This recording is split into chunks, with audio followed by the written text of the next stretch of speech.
So, are the Kansas City Chiefs going to start another year with a big win? Are the Dallas Cowboys going to start the season with a big win and maybe start to silence Dak's critics? And will the effects of this Monday night game make people raise their eyebrows to the Jets? Well, we're going to see if we can try to find the answers to those questions and many more as we get you ready for week one of the National Football League as well as week one of our fantasy league. We got it right here on Fantasy Football Fever, and it starts right about now.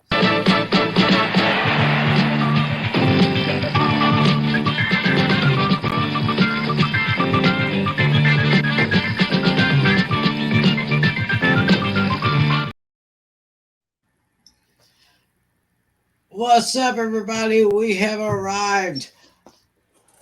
Mini camps are over. OTAs are over. Rookie camps are over. Training camps over. Preseason is over. We are here at week one of the 2023 National Football League season. I am so hyped. And I know my boys up here are hyped. Of course, I'm Tim McClellan. This, of course, is John Flynn. This, of course, is John Natale, our commissioner. How you guys doing? Yeah, doing really well. I'm doing good. This is a different look to our podcast, and so the thing is, I didn't know. It was only until last night Tim told me what the actual a song was that we've been playing on the intro for so many years, and I should have known that this was the Monday Night Football theme from the early 70s. Ah, Yeah, that's what it is. Kind of going a little bit old school. See, I like old school. I thought it'd be a nice touch for our little theme that we have right here. So, yeah. Oh yeah. So anyway, So I hope you guys are ready. Yeah. Yeah, but we're less than 48 hours away. Those people in Fantasyland that have Lions and Chiefs players, get ready. Oh yeah, get it going right now. Yeah, I know. I have a Chiefs player. Yeah. So we're taking a look at our. We kind of did a little bit of a preview for our week one matchups this past Friday when we did our draft. But just to go ahead and refresh everybody's memories on this one, we have the Beavis Blasters taking on 1989. Okay, looks like a lot of people have changed their team names a little bit. Yep. So 1989 Travis Kelce's version is my nickname for this because Taylor Swift had a song 1989, the year she was born, and Travis Kelce was also born in 1989. So it's a little pun on Taylor Swift. That's because of the insanity of her Eras tour. So to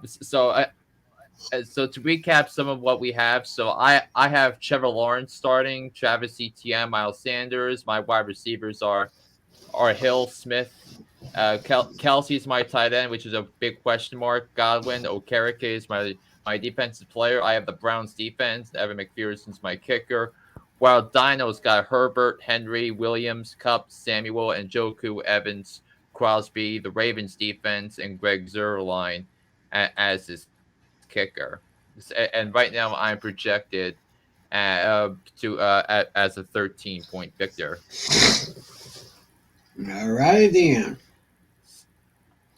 So the next one features myself with the Longview Lone Stars going up against Captain Rocket. I think that would be Daniel. David. Or David. Our new guy, David St. Dennis. Yeah, one of our new guys. Right now, let's see.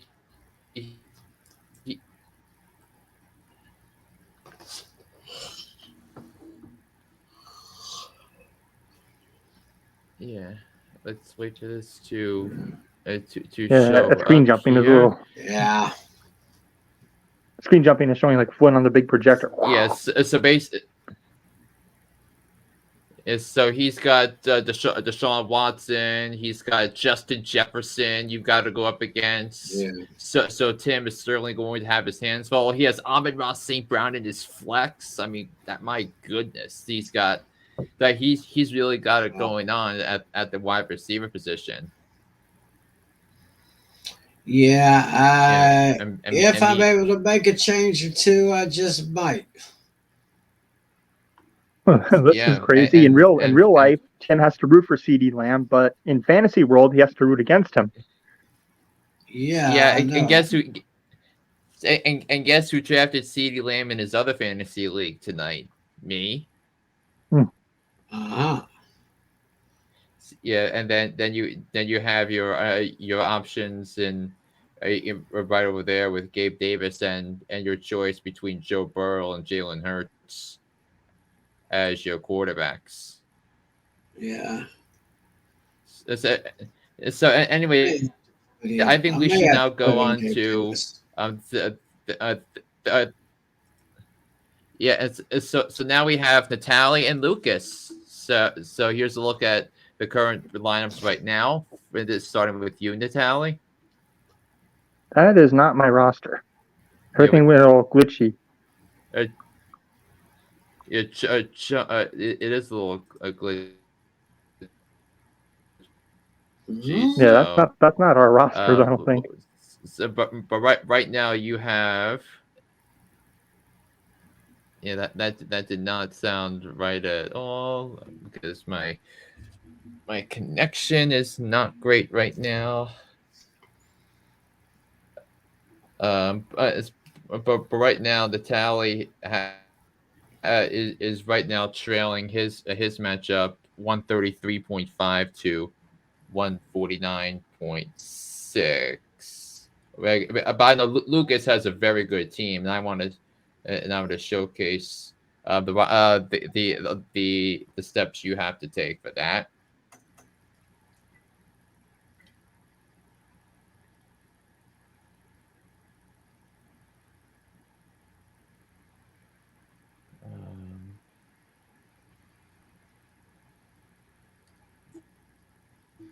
Yeah. So here we go. Is this better? People. Yep, that's my roster. Look like she's a little bit heavy there. And George, both of your tight ends have injury questions leading into week 1. So right now though, Hockenson looks good. Yeah, so I mean, Kittle's. I mean, not having Kittle against that Steelers defense on Sunday, I think is going to be a really big deal. Yeah, I'm not even sure if I'm starting him yet because I have a pretty decent bench too. Yeah, and I mean, look. I mean, if you look to the right, Natal, look at the lineup that you're gonna have to attend with over here. Lamar Jackson, Josh Jacobs, James Conner, Jamar Chase, DK Metcalf, Mark Andrews, Deontay Johnson. That's a pretty solid lineup that Lucas has right there. Yeah, most definitely, and Lucas is currently projected to score the most points of anybody in our league because he has Lamar Jackson and he has Jamar Chase. All right. Yeah, I think I'm the highest of the projected losers. Here's the next one, Tim. Yeah, the next one we have KC going up against Andrew. Team Texans, the Georgia defending champion, and would you look at these projected totals? Oh my goodness! If my eyes are not deceiving me, that is a dead heat. Oh, jeez. 132.6 apiece. It is a dead. Yeah, and we could show you why when we get the box scores up. So I guess in this case it's the first one to flinch is the first one that falls. Yeah, I mean Josh Allen and Anthony Richardson. So I mean, so that's an overwhelming matchup that goes to Andrew, but he's able to make up for it in a lot of different ways.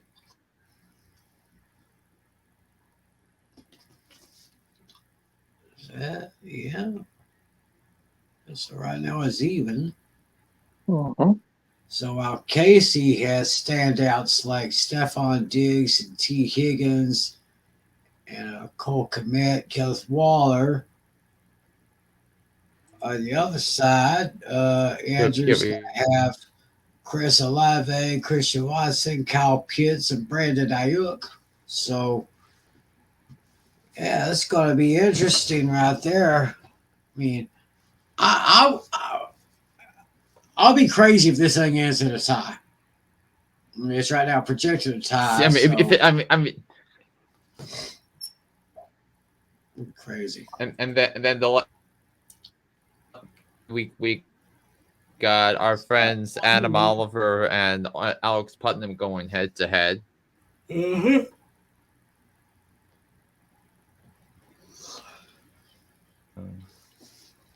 So we'll see how they stack up on their matchup.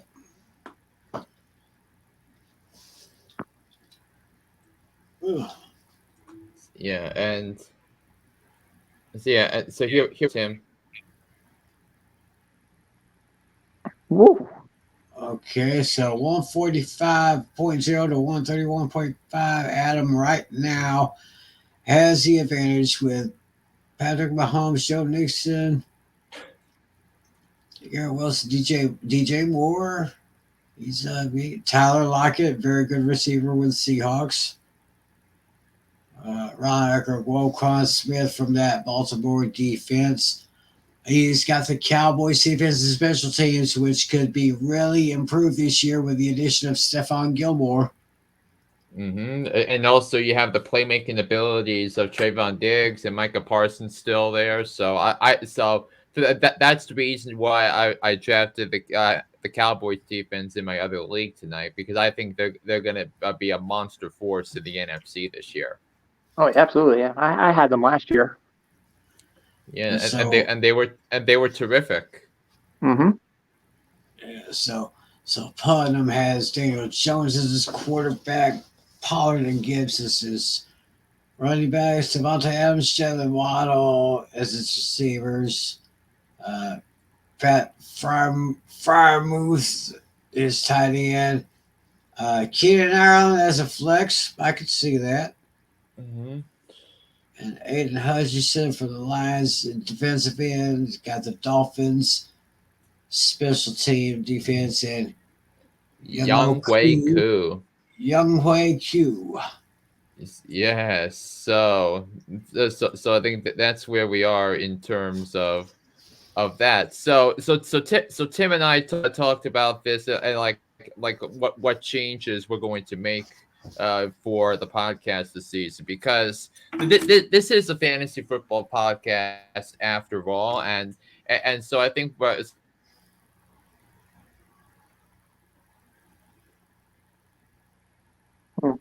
Cut off again.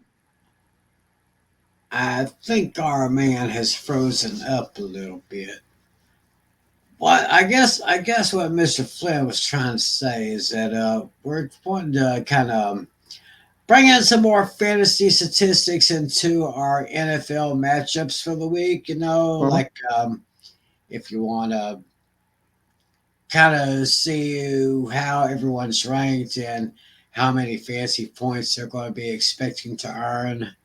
So we'll just go ahead and get started here with the Thursday night opener. The world champions are defending their championships against everything good. Yep, everything's good.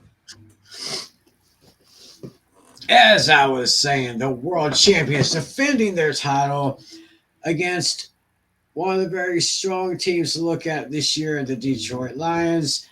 There is basically the tell the tape, projections, fantasy rankings, and looks pretty good here. It looks like Mahomes will probably get a little bit, almost double than what Jared Goff could get. Yeah, and now I have a thing that needs to be brought up here because Travis Kelsey hyperextended his knee in practice today, Uh-huh. so his status for Thursday's game is very much in doubt. If you drafted Sky Moore, if you drafted Kadarius Toney, I think if you don't if you don't like your other options at receiver, I think you really need to look at those because Mahomes is going to have to throw to somebody, right, Natalie? Right, Tim? Yep. Right. Absolutely. I mean, he can't keep going. Now I did hear that. Yeah, and I think the Travis Kelsey injury is nothing serious, but of course they're going to keep an eye on it. So, yeah, Wait, but I mean, this is my didn't they draft that? personal. yep. I was gonna say, didn't they draft that rookie Rashi Rice? Or was that somebody else? I don't recall from the top of my head, but. So, I'm not a I'm not a doctor, but this is my personal opinion. This is aside from fantasy, it's because this is going to be a crowded AFC this year, and there's going to be some crazy scenarios that happen at the top, especially when it comes to that one. Yeah, it's true. So, looks like Yeah, I think one's a little bit frozen again. yeah, I think he is again. But taking a look at the Chiefs starting lineup, yeah, you want to put Sky Moore and Kadarius Toney in there just as I guess you could call it a safety lock, just in case Here we Kelsey go. will not play or if he is limited. Yeah, I think worst case scenario, he's out for I think just 1 week. He did avoid a Right. long-term injury from what they were saying, but we'll know more tomorrow. Yeah, I wouldn't worry too much for all you fans of the Chiefs and for all you players who have Kelsey in your lineups. Don't worry too much. Yeah. Yeah. So yeah, as I was gonna say that I would personally leave out Travis Kelsey for Thursday because one of the potential tiebreakers is the conference games but this is not a conference game because they have a big one coming up next week against Jacksonville. So personally, I would precautionary leave Kelsey out. For this one, I know it's a big game, but the Lions' defense is still vulnerable. As you can see, they ranked 29th last year in defense special teams. So I think they should be fine on Thursday night without Travis Kelsey. And also, we'll talk about maybe Chris Jones is probably not going to play either, and that's going to He be a is big still deal. holding. Yeah, but but see, I feel like Chris Jones has the leverage here because he team all pro. So in the big moments, in like at all moments the Chiefs have had during this dynasty, he was there front and center. Right. So I think that's where we are on that front. So let's go to the games.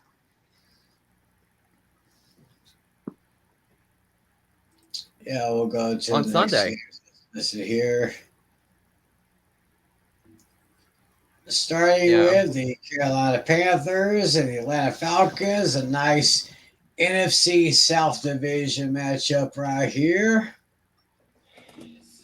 Yeah, and we got Bryce Young, we have Bijan Robinson, both rookies, both taken to the top 10 of the draft. Jonathan Mingo is also drafted out of Ole Miss in the draft. So three rookies are going to be are possibly going to be starting here. We know two for sure. We'll see about that. Of course, Miles Sanders coming over from Philadelphia in free agency.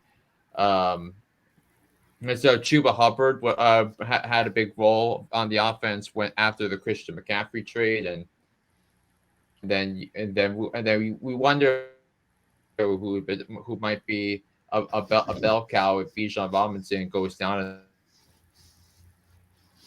Yeah. And of course, I noticed the Panthers with a new wide receiver coming over from the Vikings. Of course, Mr. Adam Thielen. Yeah. And you also have the former Jaguar and the former Lion, DJ Chark, in the fold as well. Uh-huh.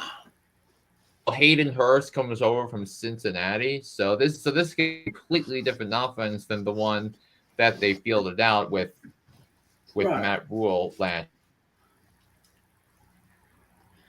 So that's interesting numbers right there. On to Baltimore, where the Ravens are going to be playing host to the Houston Texans, and this is well, I'll let you know about it just a little bit later. But take a look at these numbers here. So, of course. So yeah, Odell Beckham Jr. It feels like a 10.7 seems a little low. I think for his projection, especially if Lamar Jackson say he's going to throw the ball more. Don't you think? Uh-huh. I believe Robert Woods got released a couple days ago. Yeah. So what happened? I believe Robert Woods got released a couple days ago. I think he got cut. That's definitely interesting because I saw when I was doing the charts earlier I saw Yeah, I could be wrong, but I could have sworn I saw something where he got cut. I thought I saw a post or something from somewhere. Yeah. But and then other things. Mark Andrews is a popular candidate in the third, fourth, and fifth rounds of your fantasy drafts. It depends on how many teams are in your league. The Ravens defense did make some big plays. Justin Tucker, of course, is automatic. And he's first one kicker taken in the draft. Oh yeah, most definitely. Yeah. On to the Battle of Ohio, round 1. The Bengals against the Browns over in Cleveland. Joe Burrow versus Deshaun Watson. That is going to be something that I wouldn't mind seeing this one. Yeah, two teams, two quarterbacks that won the national championship in their last season. Yep. Of course, Deshaun Watson with Clemson. Clemson was in the news yesterday because they got spanked by Duke. They lost by 21 points to Duke. Oh my gosh, that was probably the second best story out of college football, of course, behind Colorado. Yeah, I mean Colorado 20 and a half point dog going on the road to a team that played at the national championship game last year. I mean, come on. So great job by Burrow and Watson by Deion Sanders and Shedeur Sanders on that front. But thing is, Amari Cooper was so lost under the radar last year that he wound up finishing at the top 10 as in fantasy wide receivers last year. Despite all of the quarterback problems that the Browns had last year. Yeah, so we got the flex, probably the best choice for the Bengals would be Tyler Boyd. And Peoples-Jones would probably be the best option for the Brownies. And of course your must starters are Chubb and Mixon and Chase and Higgins. Irv Smith is probably not going to be started and probably shouldn't be started in the 12-team league. But then Njoku is. So both defenses are ranked average, but I ranked highly of the Browns this year. I think that number 17 is going to be better than the one last year. And then of course Dustin Hopkins is the new kicker for the Browns after they cut Cade York. Oh yeah. Moving Yeah. on right now. Y'all are just wondering where I am. I'm just kind of walking around, stretching my legs a little bit because I have a little slight cramp issue. So y'all bear with me on that if y'all would. Uh, Yeah. very. This is one of the most interesting matchups in the AFC South Division. The Jacksonville Jaguars going to Indianapolis to take it on the Colts. And here lately, in the last few years, the Jaguars have had the Colts number. So, I mean, talk about a couple of years ago when the Colts were all they had to do was beat the Jaguars as 15.5 point favorites to make the playoffs, and they got spanked there. Yeah, so you got Trevor Lawrence, Travis Etienne, Tank Bigsby, Calvin Ridley, Christian Kirk, Evan Ingram, Zay Jones. Zay Jones has the potential makings of maybe could be an early favorite for offensive rookie of the year for NFC. Then got the seventh ranked defense special teams for the Jaguars. Brandon McManus is kind of in the middle kicker, but they'll be all right. Of course, Yeah. Yeah, and just know that all these rankings were their final results from last season. So because of course there right. hasn't been any action played yet. But meanwhile, Tim, the Colts, you for the Colts, you see 3 dashes. That means 3 rookies are going to be in the mix are going to be in the mix to get some action here. Yep. So to Richardson, Hall, and Downs, I say, welcome to the NFL. It's it's gonna be one that you start. Not and Evan Hall is someone that you probably will have to bench if you have him. Anthony Richardson, I think, could be a sleeper option at the quarterback position because a lot of it depends on how the Colts are going to utilize him. But Anthony Richardson is a really good backup quarterback to have if you have one. Yeah, So, there you go. Yeah, that's interesting. That it's always good whenever those Jaguars and those Colts get together. it Jaguars were 4.5 point favorites, so I think that's an interesting thing as well, which made that one of the tougher picks for me against the spread. But we'll get to those at the end. Back to the Minnesota Vikings now, to Tim and Justin Jefferson. Yes, number one receiver in the league, projected to get about 20 fantasy points, which is not too bad. Taking on the visiting Tampa Bay Buccaneers with Baker Mayfield now at behind the center there. Chase Edmonds, some good work there. Chris Godwin, Mike Evans. Yeah, there are a decent tandem at the wide receiver for the Bucks. Yeah, but it seems like Mike Evans is probably might be traded mid-season because he's not going to want a long-term contract there in Tampa because of the futures game not looking too bright there after the departure of Tom Brady. Right. Yeah, but Mike Evans is very much on the fast track to be enshrined in Canton one day. Oh yeah. Yeah. So, was it not 9 seasons of 1,000 yards and more receiving to start his NFL career? That's pretty impressive. Yeah, that's like totally unheard of right there. Meanwhile, on the other side, you still have Kirk Cousins. Of course, you have Justin Jefferson. You have a rookie Jordan Addison. Probably be a great compliment to kind of replace Adam Thielen. Then, of course, one of the best acquisitions that the Vikings made last year, getting their tight end TJ Hawkinson from division rival Detroit. I totally agree with you on that, Tim. And the Vikings with a number 28 defense and Buccaneers with another 18 defense. Of course, that was last year, but we'll see. We'll see what happens there over in Minnesota. See, I can't wait for Alexander Madison to be a top 15 to 20 running back in fantasy this year.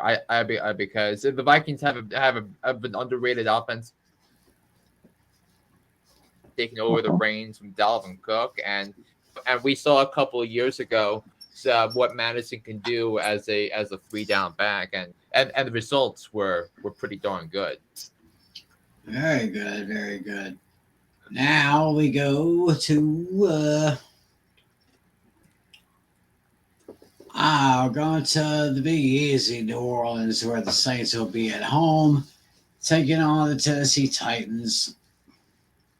And you have Ryan Tannehill, who is still a quarterback that I've never really trusted over the last 5 to 10 years. Go up against Derek Carr, who is a new face and an old face in a new place. Yep, four-year contract he signed. Got over $100 million. But I'd say he's got some pretty good receivers with the young Chris Olave and the crafty veteran Michael Thomas. Then over on the other side, you still got Derrick Henry. Yeah, your boy. My boy. You turned to your boy. Yeah, from a few years ago. And we got DeAndre Hopkins, so I guess he decided he was going to play somewhere, so they got him in the Titans. My secret weapon.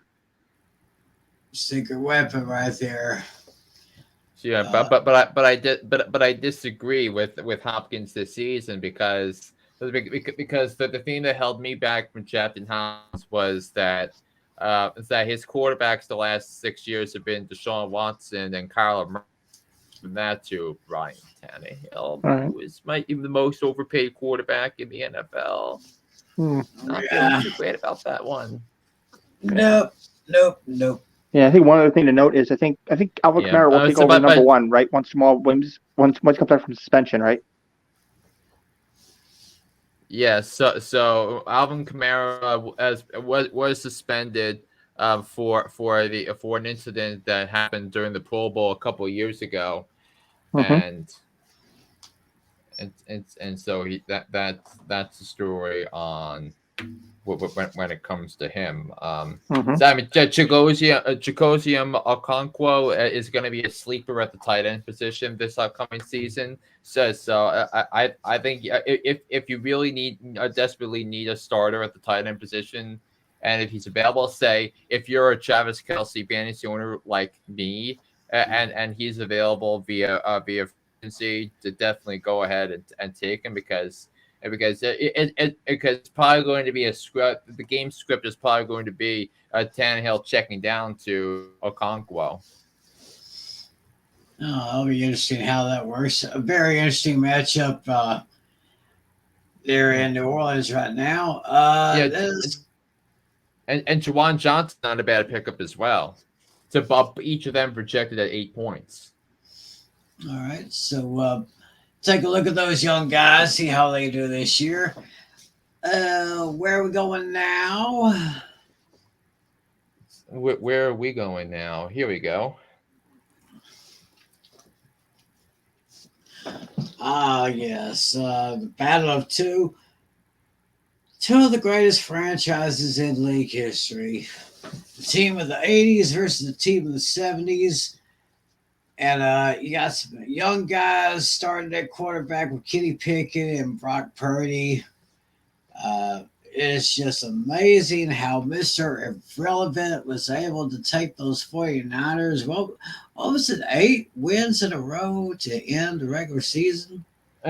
He took over in week 14 as the starter. He beat Tom Brady in his first ever start.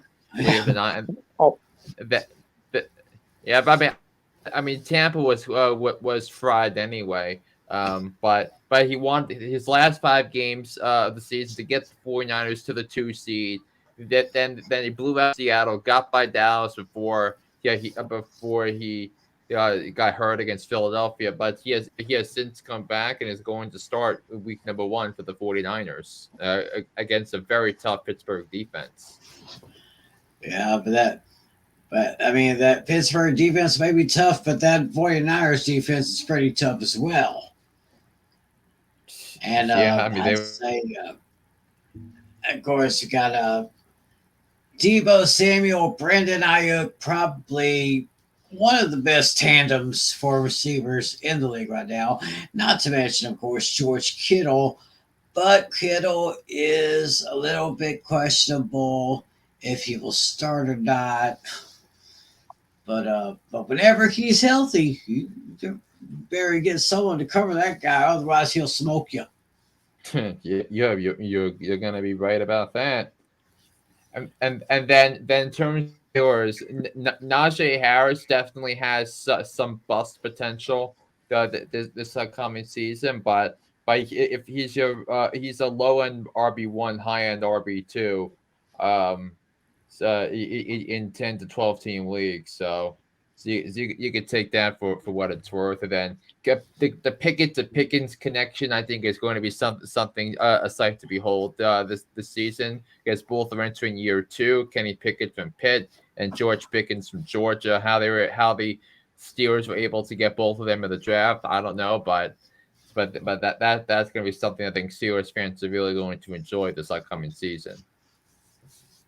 Yeah. Good, interesting flex options for this matchup here. Jawan Jennings for the Niners and Allen Robinson for the Steelers. See, I mean, the fall from grace Allen Robinson had. I mean, everyone thought he was the acquisition of the offseason last year when the Rams snagged him on a 5-year contract, but that turned out to be a really big mistake. Yeah, sorry to say that, but Rams still, in my opinion, just still drunk off that big Super Bowl victory a couple of years ago. Just haven't been even close. That's a pretty good way to describe. Yeah, that's a pretty good way to describe it. And now we go to our nation's capital, where you got Well, we'll talk about the game itself later, but looking at the lineups right here, Sam Howell, Josh Dobbs, 2 basically unknown guys. Yeah, but I mean, yeah, go on, Tim. Yeah, but you have James Conner, then Keontae Ingram. Then you have Marquise Brown, Rondell Moore, the wideout, Zach Ertz, the veteran tight end right there. Michael Wilson will be a projected flex option right there. Cardinals with the 21st ranked defense special teams last year. And a veteran kicker with Matt Prater. Meanwhile, on the other side, we got Brian Robinson and Antonio Gibson for the running backs. Terry McLaurin and Jahan Dotson for your wideouts. Lane Thomas with the tight ends. Veteran Curtis Samuel would probably be the best flex option right there. 8th ranked Commanders defense special teams with Joey Sly. Their kicker was ranked 25. So yeah, and if Terry McLaurin can't go because he's dealing with a little injury, watch out. Beleaguered Cardinals secondary. Yeah. We're just about 3 or 4 years removed from when that Commander defense helped them win the division with a losing record. Now let's take a look at the lineups here for the longest running rivalry in the history of the National Football League. Green Bay Packers and the Chicago Bears. It is now a Jordan Love season in Green Bay. He's got some players with him. He's got Aaron Jones and AJ Dillon for the running backs. Whereby he has one veteran, Christian Watson, going into a second year, and a couple of young guys named Jaden Reed and Luke Musgrave at the wide receiver 2 and the tight end position there. Romeo Dobbs is questionable, but could be a good flex option. If he is healthy. They had the 13th best defense special teams in the league last year. Anders Carlson as their kicker. Yeah, I think he's a newcomer. Yeah, and the Packers defense, I keep telling people is better than they give him credit for, because of course Brian Gutekunst gets all the heat and deservedly so for how he handled the situation with Aaron Rodgers and Jordan Love, but he drafted a pretty good defense, and if the Packers somewhat performed at a regular level on defense, the entire situation with the Packers might have been different. All right. In terms of the playoffs. So can anyone tell me what happened to Mason Crosby? Did he retire? Well, I don't think he ever formally retired. He just never found a home. Yeah. I'll have to look at it. Yeah, he's been an unsigned free agent for quite some time now. Yeah. Many notable free agents still looking for a home out there. Oh yeah. Unrelated, most notable one right now, Kareem Hunt. There you go. Yeah, but does anyone want to take on the baggage that he carries with him? Yeah, true. Right. Yeah. Then you got Justin Fields leading the way with Packers for the Bears once again. Notable names I see here: DJ Moore, Dante Foreman, Khalil Herbert, and Chase Claypool. Very good receiver. Bears defense next year ranked pretty much down at the bottom. And the veteran Carlos Santos with the kickering job. He's down near the bottom, but I still got to see something from Justin Fields before I can really say something about the whole offense right there. It's him, but for the time being, he's going to put up some monster fantasy numbers with him running the football. Because I think he ran for over 1,100 yards last year and had an unbelievable season. Yep, very, very good with his legs, I will say that. Moving on now to our next matchup here. Let's look the tail of the tape for an AFC West showdown. Las Vegas Raiders against the Denver Broncos. You got Jimmy Garoppolo versus Russell Wilson. They're doing okay. Garoppolo with a new team. See how well that works. And of course, now the great Sean Payton, the head coach of the Green Bay Packers. Good to see Josh Jacobs back in the lineup for the Raiders. So, what team did you say Sean Payton was the head coach of? Denver Broncos, right? No. You said he was the coach of the Packers. There goes my brain screwing up again. Yeah. Yes, yeah. I think something about the Raiders. So how do you have the number 3 running back, the number 3 wide receiver, and the number 2 kicker, and still go 6-11? Here's why. 2 words: Josh McDaniels. I'm telling you, if nothing gets changed before this season is over, I say McDaniels will get replaced before the season is over. I mean, Josh McDaniels was number 1 on my list for coaches that a reason, and I think the Raiders are going to be the worst team in the AFC this year because of the coaching and the defense. Yeah. So the combination of Sean Payton and Russell Wilson, that could be a good combination. I'm going to keep an eye on that. Now we go Yeah. on now to Yeah, but let's stay with Denver for a minute or two. I mean, the Broncos have two running backs projected at 11.5 or more points, with Javonte Williams and Samaje Perine. So, Perine, I think, comes over from Cincinnati. So that's going to be a pretty solid running back tandem. There are not many teams in this league that have the running backs projected at these numbers. It seems like it's going to be a running back by committee, if definitely keep an eye on both those if you have interest in them, and if you have them as bench pieces, because one of them could be handy later on. oh yeah, definitely, it's definitely something to think about right there.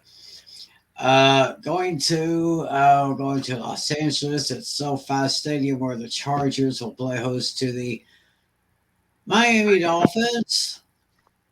Got to this. I like this matchup. Tua Tagovailoa versus Justin Herbert. I like that matchup. Raheem Mostert against Austin Eckler. I want to see that. The wide receiver matchups. This is one of the best matchups of wide receivers this week. Tyreek Hill, the Cheetah, and Jalen Waddle go against Keenan Allen and Mike Williams. Now that is box office right there. And then you also throw in Braxton Berrios, who comes over from the Jets, and Quentin Johnson, who comes over from TCU in the draft and as a first round pick. So you have both of those. Yeah. So yeah, the receiving matchups. That's the one I'm keeping my eye on in this one. Yeah, that's I mean, I could see at least 21, 4 points scored by each team in this matchup. Yeah, then the question is, will the Chargers do Charger things? That's a $1 million question. Right, right. Forget that all the time.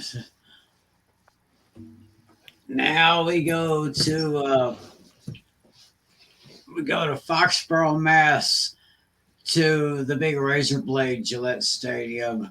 The Patriots will be playing host to the reigning, defending NFC champions, the Philadelphia Eagles, or of course, as I like to call them, the Filthy Chickens. Those chickens. Anyway, we have. I mean, look at the single-digit numbers for the rankings for Philadelphia. No wonder they were a Super Bowl team last year. Yeah, I guess I'm going back again. Another great combination of quarterbacks and two wide receivers: Jalen Hurts, AJ Brown, Devontae Smith. Of course, don't forget about Dallas Goedert. And very true. Defense, special teams. They were the top three. They were number 3 last year. Meanwhile, over for the Patriots, we see a familiar name there. The question is, how well are the Patriots going to feed Zeke? Yeah. And then you got. The way that Ramondre Stevenson played last year, he's probably going to be stuck as RB2 until something happens to Ramondre. Maybe then you got a Juju Smith-Schuster, who's been in the league for a good bit. Devontae Parker, Mike Gesicki. I don't even know how to pronounce the name anymore. Mike Gesicki. Gesicki. Okay. He's been around for a long time. Patriots special teams is ranked number 1 last year. Looks like they have a new face that's going to be kicking the ball for the team. Chad Ryland as Nick Folk is now with Tennessee. The Folk legend over with the Titans now. So I see kind of a loaded loaded visiting team for this matchup. Yeah, and then you one name that's not on there that should be there because ESPN has Hunter Henry projected at 6 points, Oh, but yeah, Henry. Oh, Henry. So next up we have Seahawks playing at home against the LA Rams, who I still believe is having one of the worst Super Bowl hangovers of all time. They finished in the penthouse one year, then they finished in the outhouse the next year, and they're slowly building their way out of that outhouse. Maybe they can go into the dog house or maybe go into the cat house, but they're just slowly working their way up. Meanwhile, yeah, but that questionable tag on Cooper Cup because knowing that he had a setback on his hamstring issue, that's a really monster deal because the Rams are so top heavy, so that if anything goes wrong with Stafford or Cup or Aaron Donald, then all bets are off, and that's why I'm really low on the Rams this year. Uh-huh. yeah, I agree with that. I mean, Cooper Cup, he is one of their best receivers because whenever Cooper Cup is healthy, you better watch out, or that Cup is going to run over you. Yeah, and I mean Cooper Cup was the Super Bowl MVP a couple of years ago.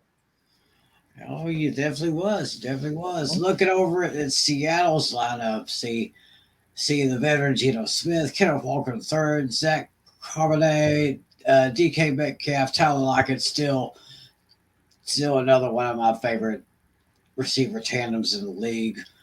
You got a tight end, Will Disley, probably the best option for your flex.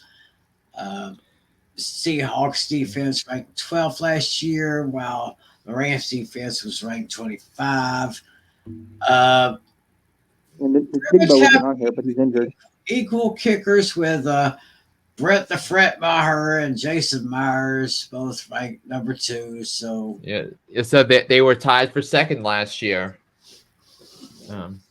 Yeah, and Tim, another thing that both of you need to get used to is the pronunciation of RB2 for Seattle. So his last name is pronounced Zach Charbonnet. It's a French type of last name. I think he was drafted from UCLA in the draft. So Zach Charbonnet is the name you're going to be hearing about for a while. okay, we'll pour myself a nice glass of Charbonnet. Every time we touch the football. Yeah. And you'll probably see the Digbo on there next week. Now here's the matchup that all of us guys are interested in. Oh, obviously. Yeah. I mean, you used to be able to set your calendar to this for week 1 almost every single season for the last 20 years.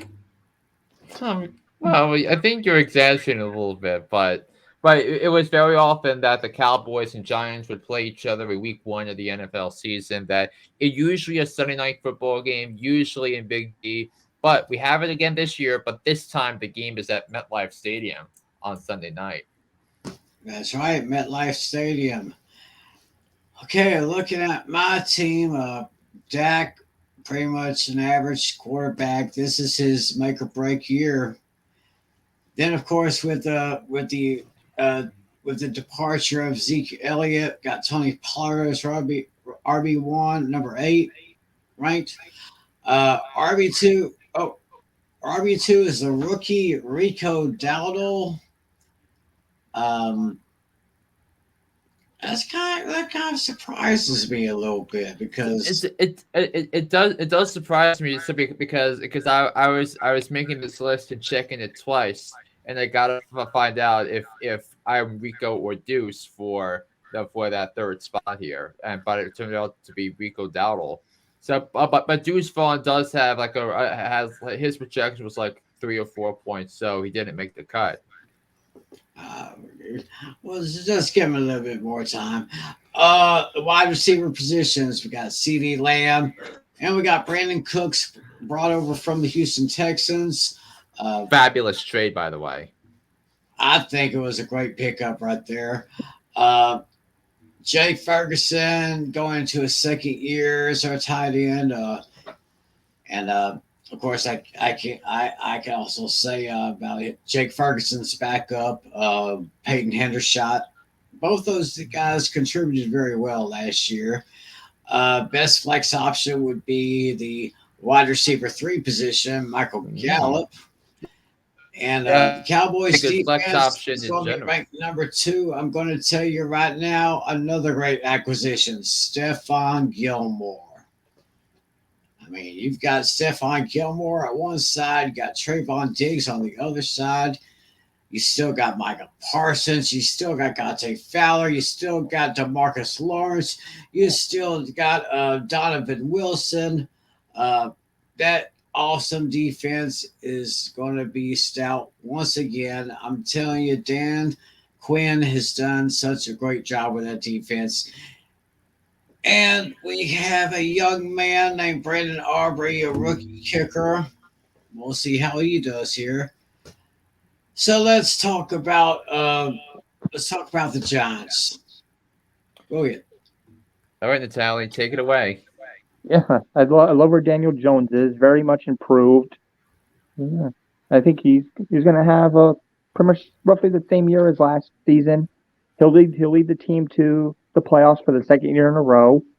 Yeah, Saquon Barkley. What more is there to say? He's easily a top 5 back. Oh yeah. Yeah. Yeah, Matt Breida has been a solid handcuff. Obviously not for fancy purposes, just an emergency situation. So yeah, the wide receiver, this is where it's really interesting. Yeah, all of them are basically equal. There's really no clear-cut number 1. I mean, if anything, he's not technically a wide receiver. He's a tight end. I think right now you're looking at Darren Waller as the leading receiver. Yeah, and this is which is where I think Daniel Jones is going to have a monster season because he has a legit matchup problem at the wide receiver position. So I mean at the at either a wide receiver or a tight end position, something he didn't have the last 3 years because of the follies of Dave Gettleman. Yeah, pretty much my only gripe I think is here that Slayton got shelled. I think he should have been ranked. Yeah. Yeah, and Wan'Dale Robinson shows up as a quote unquote flex, but he's not considered a starter in 10 or 12 team leagues by any stretch of the imagination. But Darren Waller is definitely going to be higher than 31 because he was banged up a little bit with injuries. So you have to keep an eye out for that if that becomes an issue. Yeah, I think he's going to finish no worse than 5 at the end of the season for tight end rankings. Yeah, 5 at the worst. I think I'm going maybe finishing 4th. Yeah, because Kelsey's obviously going to finish number 1. Then you have your choice. We have very interesting Buffalo Bills, the defending AFC East champions, going up against their division rivals, New York Jets. Of course, the Jets have been, in my opinion, maybe a little bit overhyped with the acquisition of that bad man, Aaron Rodgers. But he got some good players. Got Dalvin Cook and Breece Hall. Now, if Breece Hall can stay healthy, I think he got a good running back tandem out there. Yeah, if Breece Hall can stay healthy, I think he's going to leapfrog over Dalvin Cook and take over the running back 1 position. But it takes a little while to fully recover to the performance level he had before the injury, though. So that's why I avoided Breece Hall in the draft at all. Yeah, same here. I took Dalvin Cook, though. Maybe it's a bit risky, but we'll see. Yeah. Garrett Wilson and Alan Lazard, the Wilds, with Tyler Conklin as tight end. Mecole Hardman coming over from the Chiefs, the best flex option right there. Jets had 9th ranked defense special team last year. And the Jets now have Greg the Leg. Yep, that's right. Then over to the Buffalo side, you still have Josh Allen, the number 2 ranked quarterback in all of the NFL. You got James Cook, Damian Harris, couple of young running backs there. Then you got another one of the best receiver tandems with Stephon Diggs and Gabe Davis, who of course I drafted Gabe Davis this past Friday. Dawson Knox at tight end. Dalton Kincaid. I think he's going to leapfrog over Knox.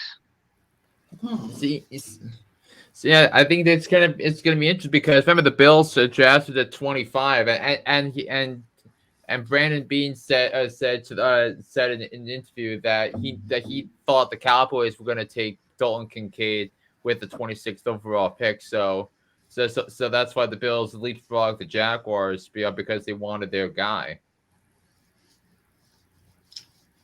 And the Bills have the 5th best defense special team last year, while the Jets had the 9th best, pretty close there. Tyler Bass and Greg Zuerlein, the kickers, respectively. So that's basically the tale of the tape for every team, for every matchup this week. So we got to get to our picks. And do them a little bit differently this year. Yeah, we're going to see all of them together, basically, right?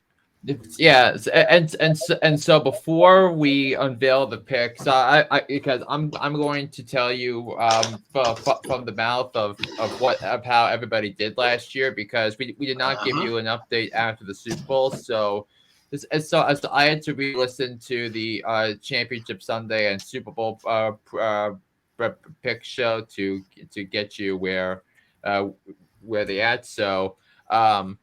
In case if you're wondering, I picked Philadelphia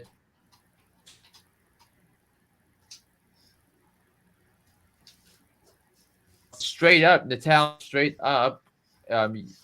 Okay, good. My connection's still there. I was straight up. Natalia and I both finished with the record of 181, 101, and 2, while Tim finished with 3 games behind at 178, 104, and 2.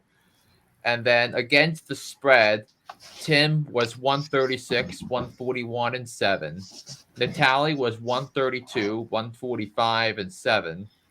And I was 19 games over 500 with the record of 148, 129, and 7.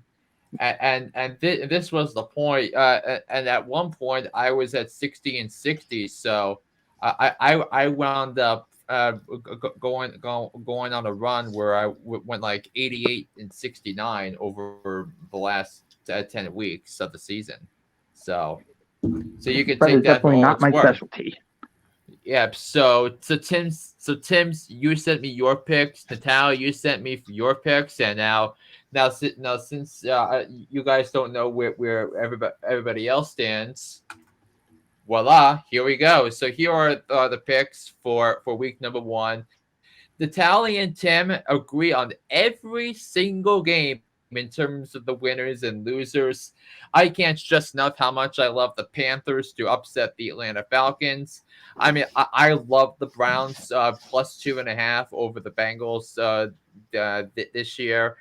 I'm taking the Steelers to win at home against the 49ers. Not having George Kittle and Nick Bosa, both killers for San Francisco. We know about neither one's probably playing because Nick Bosa's contract situation is too much up in the air, and then with them for the others, just whatever thing. And I've got the Jets winning an Aaron Rodgers debut on Monday night. I think it's going to be a defensive game. I think both teams are going to have to do some strategic things. But the big takeaway is Tim and Natalia agree on every single game. While I almost went the Jets. I was tempted. I just couldn't quite do it. Yeah, so then of course Tim's lock of the week is the Baltimore Ravens over the Houston Texans. He's got a 25-point victory there. So my lock of the week is the New Orleans Saints over the Tennessee Titans. I mean, the Titans might have the worst offensive line in the league, and the Saints are the Saints' biggest strength is their defensive line. So I think it's going to be a nightmarish day for Ryan Tannehill. Yeah, I don't really have a lock. I don't typically do locks the first week. It's yeah, but things since we do, looking at here, the largest margin of victory you have for either for anybody is the Baltimore Ravens over the Houston Texans, because you have them winning by 10, and that's no, actually it's the Washington over Arizona, 21 Yeah, to by 10. So 11. 11. So we'll put that as your lock of the week. But I don't think any of you guys have much of the way in terms of seeing an underdog win. So No, not really. Yeah, because I think we agreed with the spread on everything. Well, actually, my point spread was Washington against Arizona. I say Washington takes the game, but I'm going to take Arizona with the points. I'm gonna tell you, you did. yeah, and also another thing is that Kansas City minus 6.5. That game was, to me, the toughest game of the week to pick, especially on the heels of what transpired today with Travis Kelce in practice. I mean, I was thinking it was really tough, but I went with the Lions with the points. I think it's going to be a close game on that front. I see Tim is taking the Panthers with the points, because he's got the Falcons by 3. It's a 3.5 point spread. While I have the Panthers winning the game outright. I have the Texans covering a 10-point spread. I think a lot of people are going to be sleeping on the Texans. I think that the dramatic shift in coaching, I think, is going to make a big difference for the Texans this year. So both of you had the Bengals winning and covering. I have the Browns winning by a touchdown. I love the matchup with Cleveland's offensive line. I think it's going to be the best in the AFC. It was really a back and forth one between the Jaguars and the Colts for me, but I have the Colts covering because it's a division game. It's really going to come down to the end. But I don't have much stock in the Colts anyway. But I think it's going to be a game where it's probably going to be decided in the final minutes. We all have the Vikings winning and covering. So now I have a question for the two of you. So both of you have the Saints by 3. So you think you would pick the Saints minus 3 points, or would you take the Titans with the points? Ooh. What was that first one again? The Saints with what?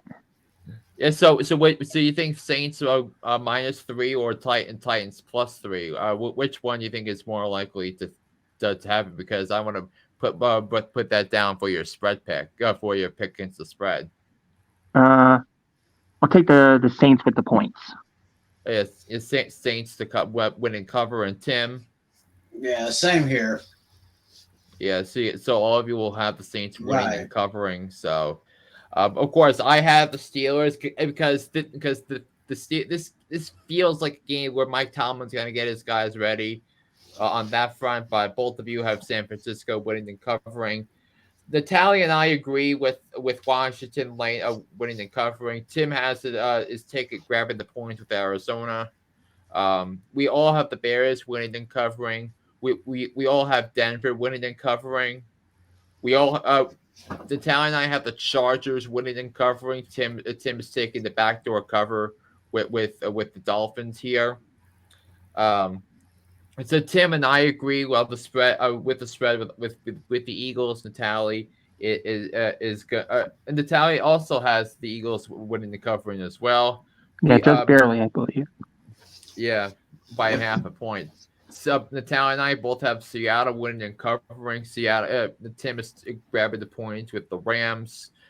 All of us, even the two Giants fans, see the Cowboys winning and covering, and then with the Bills, it's you guys have the Bills winning, while I have the New York Football Jets. And that's probably your upset special, or that's not really an upset. That was only 2.5. It's not really it's not really an upset pick. I mean, but I true. will Yeah, none tell you of us have upset specials this week. Then it's not. I do. It's the Panthers. Because the Panthers are 3.5 point dogs. Right. But yeah, I think that Yeah. Chiefs point thing changes if Kelsey's out, right? Right. It could. I mean, it could, but either way, it feels like a game where of course the Lions are offensive line because I mean I don't know if you remember this last year because Lions actually had a similar team last year that they do this year, and if you remember Week 1, the Lions were home against the Eagles. They were 3.5 point dogs, and they only lost by 3. So with Lions plus 3.5, better is 1. So. So yeah, that, I think I was have the Lions covering that one. Yeah. So that was my covering. logic. Yeah, as do I. No. Yeah. Well, I kind of like this new kind of format we got for our show. It speeds up the pick process a bit. Yeah, I mean, it's only an hour 10 because last couple of years these shows went for like nearly 2 hours. Mm-hmm. So keep it simple, keep it convenient, but give the people a good bit of stuff, and that's exactly what I think we did here. Yeah, we're skipping like the whole why are we picking them stuff like that. We're skipping all that. Yeah, because it's supposed to be a fantasy football show, not an NFL preview show. True. Yeah. Well, we want to give you more fantasy stuff, more fantasy stuff for your money. Yeah, I mean, I do have maybe an idea down the road. Maybe maybe week 2 we can consider it like our personal start 'em and sit 'ems for the week. Yes, we should do that next week. Like maybe we'll pick 2 or 3 people from the wide receiver. Yeah, maybe just the offensive side, not so much on the defense. Like the big 3. We should start. I mean, we should start do it for like defense / special teams because I know some people, fantasy owners carry 2 defenses. I know Tim does. True. Yeah. I know Andrew. Yeah, maybe we'll go 2 from each, like 2 which 2 quarterbacks will we start? Which 2 quarterbacks would we sit? Which 2 running backs would we start? Who would we sit, and so on. Yes, that's the plan. So I think you guys should send those for on next Tuesday when we go back on. Oh yeah, so you're cool with making graphics for that too? Yes. Alrighty. That'd be all right. Oh, okay. I wasn't sure if you want to make graphics or we speak it, but graphics is fine. Yeah. Well, anyway, I guess this was a pretty good show. Like I said, I like the format. I mean, it sounds brand new. It sounds fresh. I like it. Hey, yeah. You people like it out there. Y'all just let us know. Yes, no. Yeah, by the way, I did listen to Hooked on Sports. I was listening to it just yesterday. Yay. Two podcasts a week now. Hooked on Sports with John Flynn. Yes. What's up next? So I think in about 12 hours or so from now, I'll be recording my my week 1 preview and my more detailed takes for week 1 of the NFL season. All right. Well, there we go. So I guess I guess the talking is done. We're just gonna get ready for some football now, because I know I am. Yeah. I know these guys are here. Yeah. Go Giants! Let's go. Sorry, Tim. Go Giants! It's we call it Dallas Hate Week here. Yeah. We call the midgets of the dwarfs week. So so it's a friendly banter that goes on between us. Well, I hate the Eagles though. Technically, I think Cowboys fans hate the Eagles more. Oh, definitely. The Eagles fans hate the Cowboys fans more than Giants fans, I think. Yeah, right. That's what I'm saying. Like the two hate each other more than the Giants. Yeah. And I mean, Washington's out of the picture. There's really not a big rivalry there. So, but hey, hold on, not so fast, John. With the new management, it could very well be a rivalry again. Could be, because Dirty Dan is out now. So, Well, I guess you guys, I hope y'all enjoy watching this. I enjoy doing this, starting a new season of Fantasy Football Fever in a whole new way. Yeah. I hope you like it as much as we do. So I think we're just going to go ahead, cut the cord, and just get some rest and get ready for the season, which starts Thursday night in Yeah. Kansas City, Missouri. And we will take you from Kansas City all the way to Sin City in Las Vegas in February. You have So, 272 regular season games and 13 postseason games. Mm-hmm. oh yeah, there's a lot to chomp on, and we're going to get to it. So enjoy the games, everybody. It's week 1. Get excited. Be careful. If you drink, don't drive, and if you drive, don't drink, because we want y'all back here next week. We'll talk about week 2. So enjoy the games. Thanks for watching. That's John Natale. That's Sean Flynn. My name is Tim McClellan. Thank you all for joining us. Have a great week. Enjoy the games. God bless you. And as always, be a good sport. See ya.